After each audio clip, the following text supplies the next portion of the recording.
Hello everyone, I'm Meera Shah. As a speech language pathologist and a counselor, I get a lot of opportunities to work hand in hand with many parents in some of the very emotional moments of their parenting journey.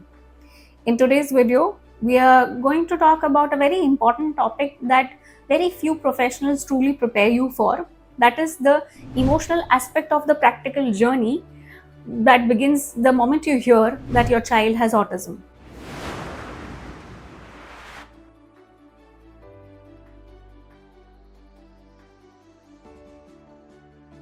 This one sentence rewrites everything.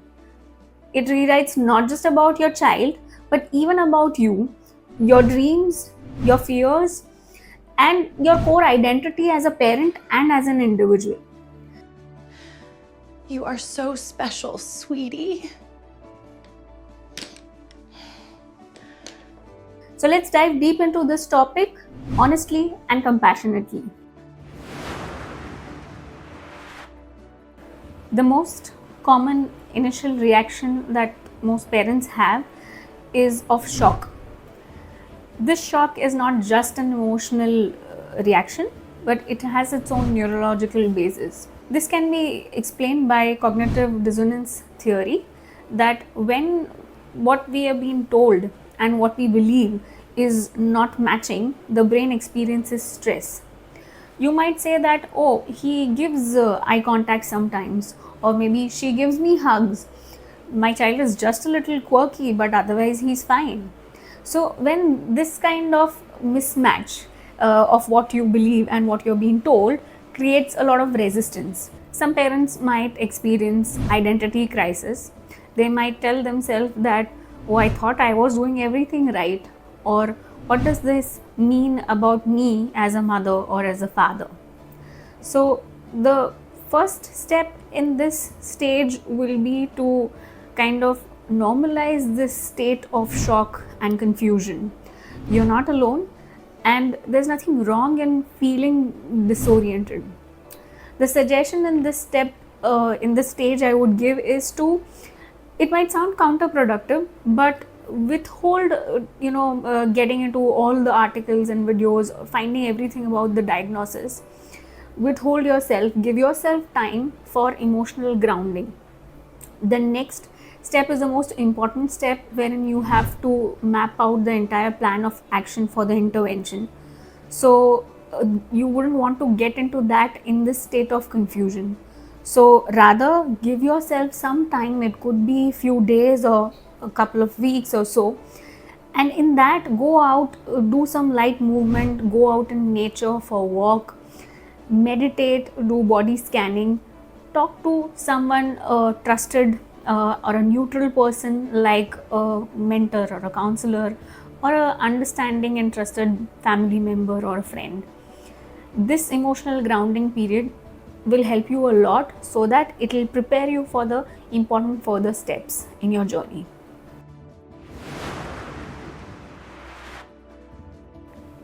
What often follows the initial shock is grief. Yes, it's okay to use this word and it's okay to experience it. Here, the grief is not about the child which you have with you, whom you love so much, but it is about the future that you had planned for your child before the diagnosis. Now, let's understand that grief often manifests itself as different emotions as you move gradually through them. It might take the shape of denial, wherein you tell yourself that it's probably a misdiagnosis.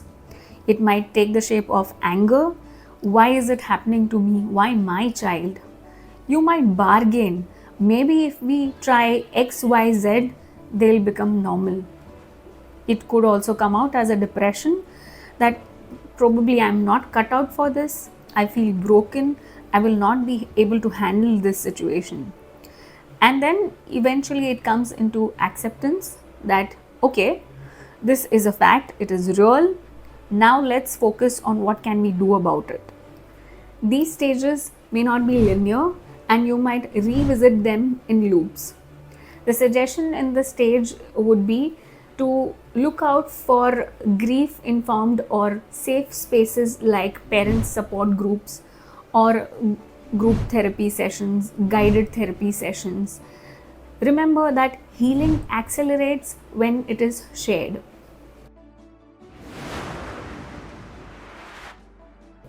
Once the diagnosis sinks in, parents obsessively search for a lot of answers. Here, it is important to understand that autism is not a label that defines your child, it's rather a lens through which we can start understanding your child better. So, autism is not an illness to be cured, it's rather a different wiring of the brain which influences the way in which your child does the sensory processing, self regulation, communication, and social interaction. Children on spectrum are not broken, they process the world differently. Here, the suggestion and the stage would be change your questions from how can I fix my child to first understanding how is your child experiencing the world, and then try to understand how can you support the child in this at this level. Here the key thing would be understanding more about neurodiversity. This will reduce the fear and empower you with what to do for your child. If you are not aware, on this channel we will be having a lot of book summaries related to autism. Feel free to check those out, it will give you a lot of knowledge.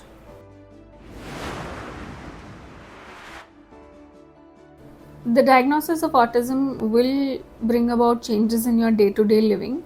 Let's discuss three major areas in which when you bring about certain shifts, it will make your and your child's life easier. The first is structure. Structure is key. Kids on spectrum, they thrive on predictability. If there is any shift in their usual routine, it will lead to a meltdown, not because they're stubborn and rigid or misbehaving. It's because their brain craves regulation in order to overcome the sensory overstimulation, overwhelm which their system experiences. So the tools that we can use for this are visual schedules. We can give them a visual representation of their overall day. It could be color coded, like we're going to do this activity, then this activity, or it could be pictorial, showing pictures for activities throughout the day. We can use timers, that okay, this is half an hour, we are going to do this activity for half an hour, and likewise. And we can also use simple boards like first and then. So in the morning, just outside the washroom, you can put like first we do brush, then you get your milk. First you take bath, then you wear your school clothes.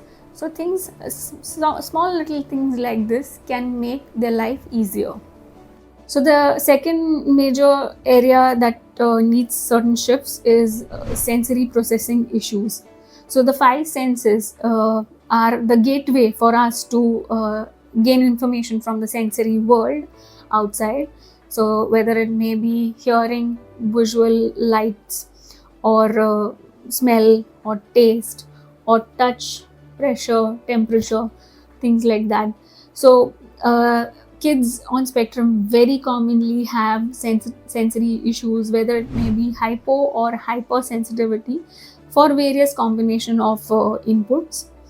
Here the key thing is to understand your child's specific sensory needs. One of the very helpful suggestion here is to create a sensory corner in your house based on what your child needs. If your child requires a lot of tactile sensations, then creating jute mat or artificial grass. If the child requires pressure, then weights or ankle or wrist weights or weighted blankets. If it is vision, then accordingly creating low lighting, or if the child requires a specific light, say blue light. So understand what your child's needs are. Based on that, create a corner, train the child that whenever the child requires those types of sensations, the child can go to the sensory corner. Once he calms down, he comes back to the activity that the child is doing. This happens over a period of time, but it's a good idea to create a corner and train your child guide your child to go there whenever required. The third major area is communication delay. Quite a lot of kids with autism are non-verbal. Others are verbal. They might be using limited language, or they might be using repetitive language called echolalia. So here probably they are not using language and speech for connecting, but they have their own different means through which they try to connect with us. So the very important suggestion here is to do not restrain yourself. Have different ways of connecting with them. AAC, that is augmentative and alternative communication, is a very good way to start that connection happening. It could be low tech things like using just picture cards and exchanging that, or maybe using some gestures, or it could be high tech things like speech apps, for which the child needs to be trained for a longer duration.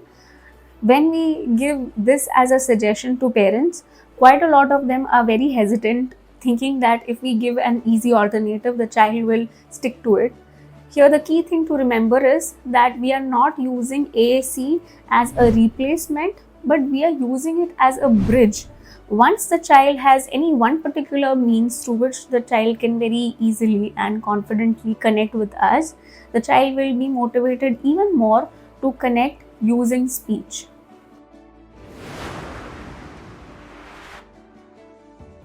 What you do for your child in terms of their daily routines or overall improvement is an ongoing thing. What is often forgotten is your mental health. Remember that parents' mental health is crucial for the child's development.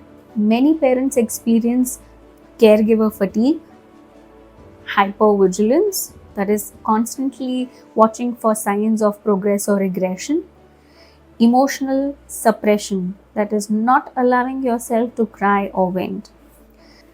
Here, the key thing is build resilience using different ways. Some of the suggestions are scheduled self care.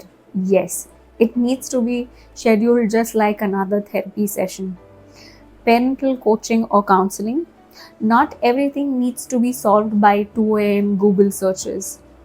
Community help, whether it may be a family, trusted friend, neighbor, or any support group, anything. Asking for help is a strength, not a weakness. Remember that you cannot pour from an empty cup.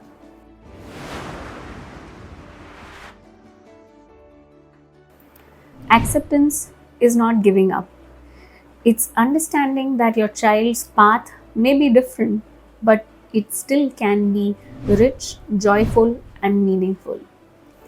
In this journey, you tend to appreciate little things like a calm morning for a change, a little longer eye contact, or maybe a new word, or using a word consistently. You will develop advocacy skills for yourself and for your child. You develop emotional depth and fierce love, and you will grow in ways that surprise you. One of the suggestions here is to create a progress journey. Even if it is just a single sentence that captures your daily wins or the lesson learned, and when you look back at that journal 6 months later, you realize that how far you have come. To every parent listening, remember that this journey is not linear. It's messy, it's raw, it's transformative, it's beautiful. There will be moments of despair and there will be moments of incredible joy. So, whether you are in the shock stage or you have started to find your rhythm, remember that your child is not less, you are not less, you are exactly the parent your child needed. Thank you for walking this path with courage. I'm Meera Shah, with you every step of the way. Stay tuned and let's be in tune.